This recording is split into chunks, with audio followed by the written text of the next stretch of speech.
Number 5 is the crop tool. Crop tool's pretty standard. I'm sure anyone who's got an Instagram account knows what the crop tool is. It's a crop tool, so you can crop your image, or you can, decide what size image you want. If you crop your image, you can click OK to crop the image to a specific size.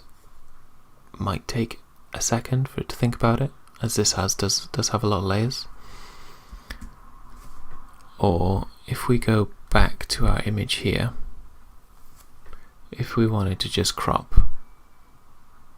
so just click, drag and hold this image here, and then we click OK. If we go to our move tool, we'll see that there you go, auto select layer, and you saw that snapped there. You'll see that the image is also being cropped.